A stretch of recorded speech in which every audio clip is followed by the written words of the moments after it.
औज़ुबिल्लाहिमिनश्शैतानिर्रजीम बिस्मिल्लाहिर्रहमानिर्रहीम रब्बिश्रह ली सदरी वयस्सिर ली अमरी वाहलुल उक़दतम मिन लिसानी यफ़क़हू क़ौली।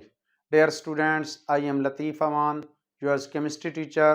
बेटा हम chemistry second year chapter number 8 aliphatic hydrocarbons discussions कर रहे हैं।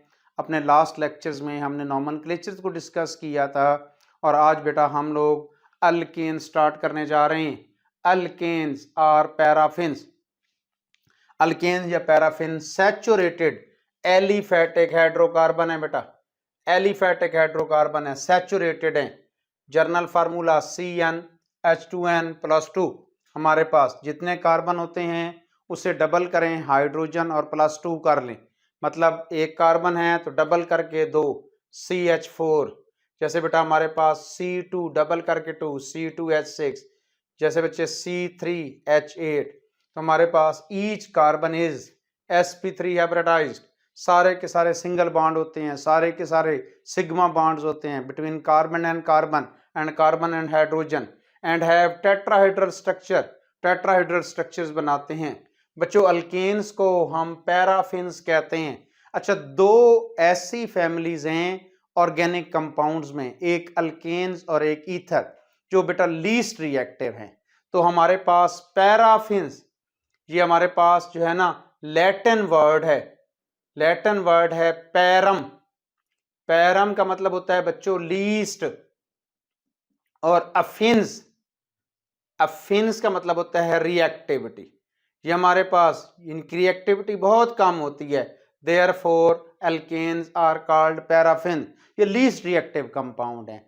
एक अल्केन्स और एक ईथर, ये सबसे लीस्ट रिएक्टिव कंपाउंड्स हैं बच्चों। ये हम जब रिएक्टिविटी में आएंगे तो फिर हम इन्हें डिस्कशंस करेंगे जी। हम journal method of preparation start करते हैं बच्चों। हमारे पास अल्केन्स के 6 मेथड्स हैं जिन्हें हमने डिस्कस करना है। ये ऑलमोस्ट हमारे 3 लेक्चर्स में प्रिपरेशन जाएगी। तो सबसे पहले बेटा जी हाइड्रोजनेशन ऑफ अनसैचुरेटेड हाइड्रोकार्बन। और बेटा इस मेथड्स को बाय नेम आपने याद रखना है, सबाटियर एंड सैंडरसन्स रिएक्शन।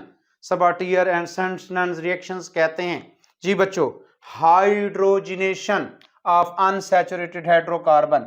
मैं आपको पहले भी बता चुका हूं, जिसके आखिर में एशन आ जाए उसे हम प्रोसेस कहते हैं। और हाइड्रोजनेशन हमारे पास जो है वो हाइड्रोजनेशन H2 जी बेटा, हमारे पास addition of H2। Addition of एक ऐसा प्रोसेस जिसमें हम एडिशन ऑफ H2 करते हैं। किसके अंदर बेटा? Unsaturated hydrocarbon. अनसैचुरेटेड हाइड्रोकार्बन आप जानते हो बच्चे अल्कीन है या अल्काइन है। तो अल्कीन में या अल्काइन में हम एडिशन ऑफ हाइड्रोजन करेंगे, एडिशन ऑफ हाइड्रोजन, हाइड्रोजनेशन। और बेटा जी इस रिएक्शंस का नाम पहले भी कह चुका हूं, सबाटियर एंड सैंडरसन्स रिएक्शंस कहते हैं। अच्छा जी, हमारे पास अब इस प्रोसेस के लिए हमने ये जो हाइड्रोजनेशंस करनी है बेटा, इसके लिए हमें जो कैटलिस्ट रिक्वायर्ड है ना, दैट इज निकल कैटलिस्ट। और जब हम निकल डालेंगे तो बच्चों हमें 200 to 300 degree centigrade temperature required होगा। हम यही रिएक्शन रूम टेम्परेचर पर भी कर सकते हैं। हम अगर प्लाटिनियम या प्लेडियम ऐड करते हैं तो यही रिएक्शन बेटा रूम टेम्परेचर पर भी हो जाता है। लेकिन प्लाटिनियम, वाइट गोल्ड, ये बेटा इसकी रिएक्शन की कॉस्ट बहुत ज़्यादा हो जाती है, रिएक्शन बहुत ज़्यादा एक्सपेंसिव हो जाता है। देयरफॉर जब भी हम हाइड्रोजनेशंस करते हैं तो हम बच्चों निकल की मौजूदगी में करते हैं 200 टू 300 डिग्री सेंटीग्रेड पर। जी देखिएगा रिएक्शंस को, ये लें जी RCH double bond CH into R। ये लें बेटा जी, ये हमारे पास अल्कीन्स है। अब जब हम अल्कीन्स की हाइड्रोजनेशंस करेंगे निकल की मौजूदगी में 200 टू 300 डिग्री सेंटीग्रेड पर, तो बेटा जी जहां पर डबल बॉन्ड है वहां पर हमारे पास डबल बॉन्ड ब्रेक हो जाएगा और उस जगह पर हाइड्रोजन, एक हाइड्रोजन इस कार्बन पर आ गई, एक हाइड्रोजन इस कार्बन पर आ गई। देख लें जी हाइड्रोजनेशंस हो गई। अगर बेटा हम यही ट्रिपल बॉन्ड वाला कंपाउंड ले लें, R into C, triple bond C into R, तो बेटा अब अल्कीन के 1 मोल के साथ हमें 1 मोल ऑफ हाइड्रोजन रिक्वायर्ड होता है, लेकिन अल्काइन के 1 मोल के साथ अगर हम 1 मोल ऑफ हाइड्रोजन देंगे तो बेटा हमारे पास अल्कीन बनेगा। लेकिन अगर 2 मोल ऑफ हाइड्रोजन देंगे, देख लें डबल बॉन्ड से हमारे पास जो है वो सिंगल बॉन्ड में कन्वर्ट हो गया, तो R हमारे पास CH2, 2 हाइड्रोजन यहाँ पर, ट्रिपल बॉन्ड से सिंगल बॉन्ड, 2 हाइड्रोजन यहाँ पर, तो ये लें बेटा जी, ये हमारे पास हाइड्रोजनेशन हो गई। अच्छा, हाइड्रोजनेशन ओवरऑल जो है बेटा हमारे पास एक्सोथर्मिक रिएक्शन है, हीट एलिमिनेट होती है। हीट क्यों एलिमिनेट होती है, तवज्जो देंगे तो बात समझ आएगी। अब बेटा यहाँ पर हमारे पास एक पाई बॉन्ड है, एक सिग्मा बॉन्ड है, और यहाँ हाइड्रोजन के साथ हमारे पास सिग्मा बॉन्ड है। अब बेटा आप जो है इस सिग्मा बॉन्ड को भी ब्रेक करते हैं, इधर पाई बॉन्ड को भी ब्रेक करते हैं, एक सिग्मा और एक पाई बॉन्ड ब्रेक हो रहा है, और बच्चों यहाँ पर दोनों सिग्मा बॉन्ड बन रहे हैं। सिग्मा बॉन्ड स्ट्रॉन्गर बॉन्ड है, स्ट्रॉन्गर बॉन्ड बन रहे हैं, एक स्ट्रॉन्गर और एक वीकर बॉन्ड टूट रहा है, तो ओवरऑल जो है ये हाइड्रोजनेशन हो रही है, हीट खारिज हो रही है। ये लें बेटा जी, हमारे पास जो है ये आपके पास ये जर्नल रिएक्शंस था। अगर स्पेसिफिक मैं रिएक्शंस कर लूं, CH3CH double bond CH into CH3, ये लें बेटा हाइड्रोजनेशंस की है। जैसे ही हाइड्रोजनेशंस की है तो R हमारे पास ये यहाँ पर CH3 मौजूद है, CH3, और यहाँ पर बेटा जी CH2 हो गया, डबल बॉन्ड ब्रेक हो गया, फिर CH2 इनटू CH3, तो ये देखें आपने ब्यूटेन बना लिया। अगर ये आपके पास क्या है बेटा जी, ये हमारे पास ब्यूटीन है, 2 पोजीशन पे डबल बॉन्ड है, नॉमेनक्लेचर मैंने आपको सिखाया है, तो ये 2 ब्यूटीन से आपने ब्यूटेन बना लिया। इस तरीके से आप जितने भी डबल बॉन्ड वाले या ट्रिपल बॉन्ड वाले अनसैचुरेटेड हाइड्रोकार्बन लेंगे, आप उनमें हाइड्रोजन ऐड करेंगे, हाइड्रोजनेशंस करेंगे, निकल की मौजूदगी में 200 to 300 डिग्री सेंटीग्रेड टेम्परेचर्स पर, तो बेटा वो हमारे पास अल्केन में कन्वर्ट हो जाएंगे। इस प्रोसेस की अगर बेटा मैं आपसे कहूं कि हमारे पास इस प्रोसेस की एप्लीकेशंस क्या हैं, यूजेस क्या हैं, तो बच्चों आप लोग जो है जितने अनसैचुरेटेड फैटी एसिड्स हमारे पास, ये जो वेजिटेबल ऑयल्स होते हैं, ये वेजिटेबल ऑयल्स हैं, वेजिटेबल ऑयल की आप हाइड्रोजनेशंस करते हैं, तो उन हाइड्रोजनेशंस के नतीजे में आपके पास बेटा वनस्पति घी, ये जो जिसे आप डालडा घी कहते हैं, जो हम अपने घरों में यूज़ करते हैं, ये निकल की मौजूदगी में 200 to 300 डिग्री सेंटीग्रेड पर ये हम जो है वनस्पति घी, ये सैचुरेटेड हाइड्रोकार्बन है बेटा। ये हमारे पास अनसैचुरेटेड हाइड्रोकार्बन मतलब अनसैचुरेटेड फैटी एसिड से हम हाइड्रोजनेशंस के नतीजे में वो जो है वनस्पति घी बनाते हैं। सेकेंडली आगे देखें जी, हमारे पास है फ्रॉम अल्काइल हैलाइड। अब अल्काइल हैलाइड RX बेटा ये सिंथेटिक ऑर्गेनिक कंपाउंड्स होते हैं। अल्काइल हैलाइड्स ये ऑयली इन लेयर होते हैं, हम इनके मतलब भी आगे जाकर चैप्टर नंबर 10 में बहुत डिटेल से पढ़ेंगे। अब 2 तरीके हैं अल्काइल हैलाइड से आप जो है वो अल्केन्स बनाने के। सबसे पहले जी रिडक्शन करें। अब आप रिडक्शन एडिशन ऑफ हाइड्रोजन है, लेकिन जब भी हम रिडक्शन की बात करते हैं बट हमें कोई ना कोई रिड्यूसिंग एजेंट्स चाहिए होता है, तो रिड्यूसिंग एजेंट यहाँ पर हम जो यूज़ करेंगे वो हमारे पास जिंक बेस्ट रिड्यूसिंग एजेंट है। जितनी मेटल होती हैं बट हमारे पास जो है बेस्ट रिड्यूसिंग एजेंट्स होती हैं, तो यहाँ पर हम जो रिड्यूसिंग एजेंट यूज़ कर रहे हैं that is zinc. Zinc reductions कर लेगा। और बेटा हम जो है वो एक्वस एसिड इस्तेमाल करेंगे। जब मैं एक्वस एसिड की बात बोलता हूँ तो इसका मतलब है कि हमने हैलोजन एसिड HX लेकर उसको वाटर में डिसॉल्व कर दिया। ये लो बच्चों, हमने HX लिया है, वाटर में हमने इसे डिसॉल्व किया है, तो बेटा हमारे पास ये H पॉजिटिव अलहदा हो गया है, X नेगेटिव अलहदा हो गया है। ये हमारे पास एक्वस एसिड आ गए हैं।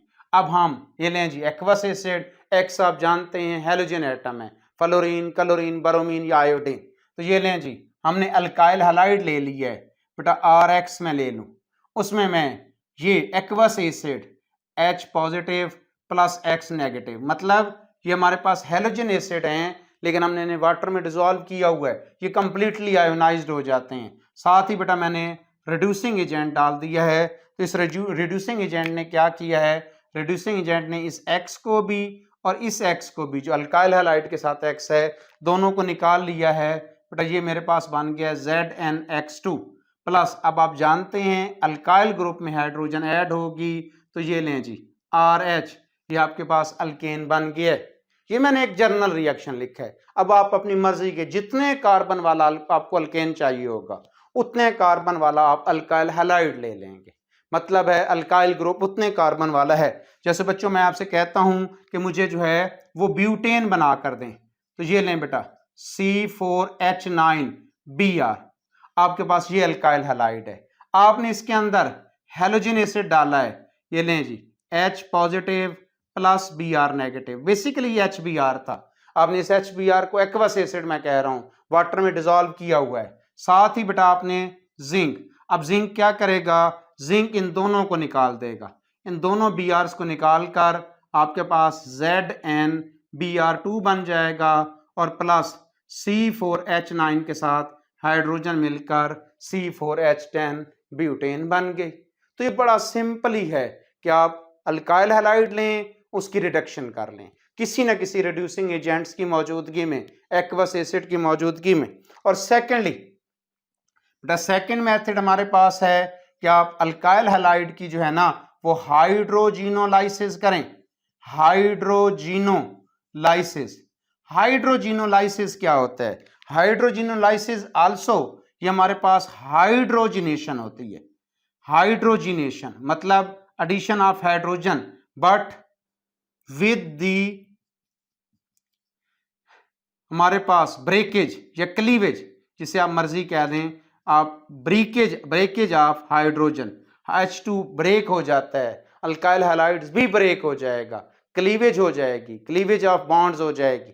ये लें जी, ये आपके पास RX है बेटा अल्काइल हैलाइड, ये आपने हाइड्रोजनेशंस की किसकी मौजूदगी में होगी, ये प्लाडीनियम की मौजूदगी में होगी। प्लेडियम चारकोल, और आप इसे हीट करेंगे बेटा, जैसे हीट करेंगे ये बॉन्ड भी ब्रेक हो जाएगा, इधर हाइड्रोजन हाइड्रोजन के दरमियान बॉन्ड भी ब्रेक हो जाएगा, तो आपके पास RH मतलब अल्केन बन गया और HX हाइड्रोजन हैलाइड बन गया, HX बन गया।